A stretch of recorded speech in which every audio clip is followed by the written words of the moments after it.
ਇੰਨੇ ਰੋਹ ਹੋਣ ਦੇ ਬਾਵਜੂਦ ਵੀ ਇੰਨਾ ਸਾਡਾ ਸੰਘਰਸ਼ ਭਗਿਆ ਹੋਣ ਦੇ ਬਾਵਜੂਦ ਵੀ ਮੈਂ ਇਹੀ ਬੇਨਤੀ ਕਰਨੀ ਚਾਹੁੰਦਾ ਵੀ ਤੁਸੀਂ ਸੰਜਮ ਦੇ ਵਿੱਚ ਰਹਿਣਾ, ਅੱਗੇ ਤੋਂ ਵੀ ਕੋਈ ਇਹੋ ਜਿਹਾ ਕਦਮ ਨਹੀਂ ਚੱਕ ਲੈਣਾ ਜਿਹਦੇ ਨਾਲ ਆਪਣਾ ਇੰਨਾ ਲੰਮਾ ਸੰਘਰਸ਼ ਖਰਾਬ ਹੋ ਜਾਏ। ਨੌਜਵਾਨਾਂ ਨੂੰ ਵੀ ਸਹਿਜ ਦੇਵੇ, ਸੰਜਮ ਦੇ ਵਿੱਚ ਰਹਿਣ ਦੀ ਜਿਹੜੀ ਲਗਾਤਾਰ ਅਪੀਲ ਇੱਥੋਂ ਕੀਤੀ ਜਾ ਰਹੀ ਹੈ। ਇਹ ਦੱਸਣਾ ਕਰੋ ਜਦੋਂ ਰਵਨੀਤ ਬਿੱਟੂ ਨੇ ਖਾਲਿਸਤਾਨ ਦੇ ਨਾਲ ਕਹੀ।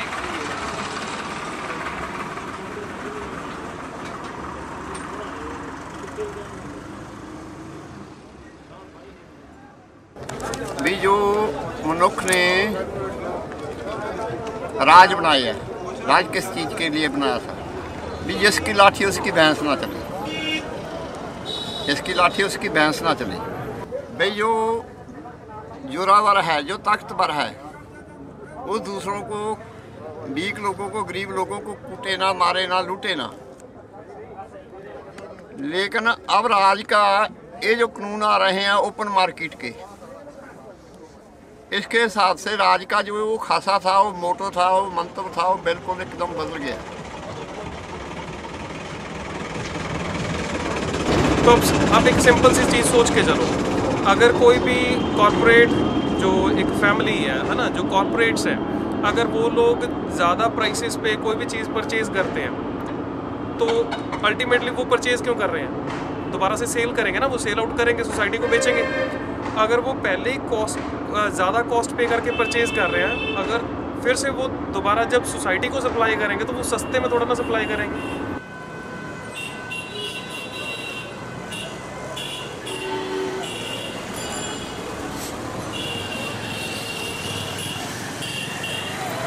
दो महीने हो गए, 4 महीने हो गए सानू पंजाब च बैठिया नू, 2 महीने हो गए हुण उरे। और साडा सरकार संघर्ष शांति में ही नहीं आए, शांति में ही नहीं रहूँ, शांति में ही नहीं करने नूं मुंडिया ने ट्राई करके मार्च करनी है, किसी किस्म का कोई फड़ूलो नहीं करनी। सानू मोदी साहब नूं आए कहा जाता है भी साडे हक दे दे। हम हमारी लड़ाई नहीं, हम हर खाने वाले की लड़ाई लड़ रहे हैं, जिसके पेट लगा हुआ और पेट हर के लगा हुआ।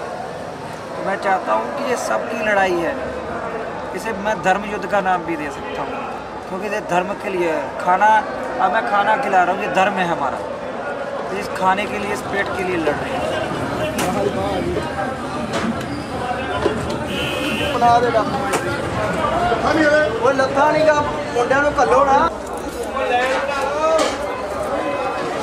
यूनियन गवर्नमेंट ये बोल रही है कि हमने स्टेट सब्जेक्ट्स को इन्फ्रिंज नहीं किया, हमने तो ट्रेड के अंडर, अपनी ज्यूरिसडिक्शन के अंडर लॉज बनाए हैं।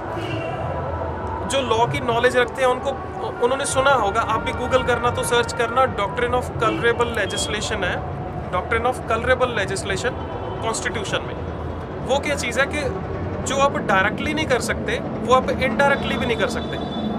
देखो, यूनियन लिस्ट में ट्रेड है, स्टेट सब्जेक्ट में एग्रीकल्चर है, एग्रीकल्चर पे सेंट्रल गवर्नमेंट लॉ नहीं बना सकती। तो उन्होंने क्या किया कि इनडायरेक्टली ट्रेड नाम के अंडर एग्रीकल्चरल लॉज को फॉल करके स्टेट सब्जेक्ट को आप इन्फ्रिंज कर रहे हो, ब्रीच कर रहे हो उसको। This is totally unconstitutional.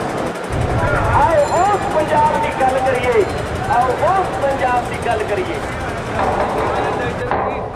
आओ इस पंजाब की गल करिए, आओ इस पंजाब की गल करिए जिथे बाबियां दी अगवाई है। तो आने वाले समय में अगर ये 4 कानून लागू होते हैं तो जैसे जैसे ये लागू होंगे तो एक बार ये बड़ी बड़ी कंपनियां जब पंजाब में, जब हरियाणा में जाएंगी तो इस कानून में ऐसा है कि अब जब ये कोई गेहूं या चावल खरीदते हैं उस पर 6.5 से 8.5% तक मार्केट फीस लगती है, टैक्स लगता है। लेकिन इन कंपनियों को सरकार ने इस कानून के माध्यम से उनको वो टैक्स माफ़ कर दिया है। तो उसमें 160 से लेकर 180 रुपये क्विंटल तक का इनको फायदा होगा। वो वही फायदे में से 100 रुपया ये किसान को बोलेंगे कि आपकी जो 1800 MSP है हम आपसे 1950 रुपये में लेते हैं। तो 60-70 रुपये फिर भी वो उसमें से इनकम लेंगे। और वो कुछ साल तक जब किसान सीधा कंपनियों को देगा तो जो मंडी सिस्टम है वो धीरे धीरे ख़त्म हो जाएगा। वहाँ जब किसान नहीं जाएगा, उसकी फसल अपने घर में जब प्राइवेट गोडाउन में बिकने शुरू हो गई तो मंडी में जब नहीं पहुंचा तो जो एक जिले में जो 10,000 से लेकर 25-30 हज़ार मजदूर काम करता था वो सारा खत्म हो जाएगा, वो वेला हो जाएगा, उसको काम नहीं मिलेगा। और जो आड़ती सिस्टम है वो खत्म हो जाएगा, उनके साथ जो मुनीम हैं लाखों लोग बेरोजगार हो जाएंगे।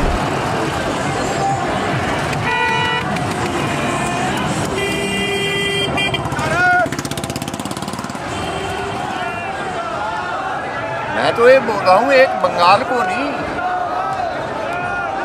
ये जो कारपोरेट घराने हैं जो हमको लूट पाट रहे हैं, इनके विरुद्ध ये ऐसी मूवमेंट्स, ऐसी जंग, ऐसी युद्ध, ऐसे बात चलाने ही पड़ेंगे, उनकी मजबूरी है। हमको भी ये कोई ऐसे शौक नहीं ये काम करने का, हम जरूरत समझते हैं, लोड है इसकी, हमारी नीड है, उनको भी चलाना पड़ेगा, नहीं तो भूखे मरेंगे, नेक्स्ट जनरेशन खत्म हो जाएगी। ये हमारे कित्ते को, हमारी जात को, हमारी जमात को, मजदूर जमात को, मेहनत जमात को बचाने की लड़ाई है।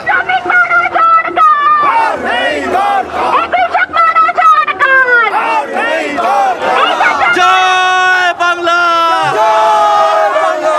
जय बांग्ला।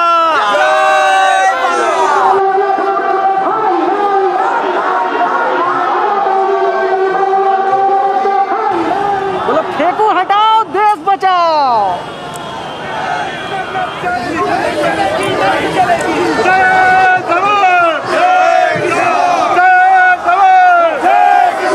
गली में शोर है, चौकीदार चोर है, गली गली में शोर है, चौकीदार चोर है। सोनार बांग्ला ओ अडानी अंबानी बांग्ला बनावे, शुद्ध अंबानी बांग्ला होवे।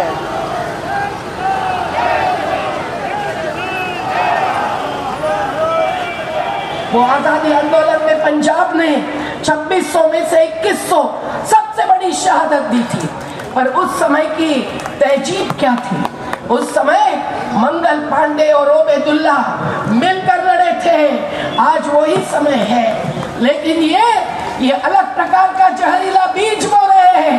बंगाल की क्रांतिकारी भूमि पर अगर ये कह रहे हैं कि नंदीग्राम में हिंदू कितने हैं और मुस्लिम कितने हैं, तो ये शर्मजनक बात है।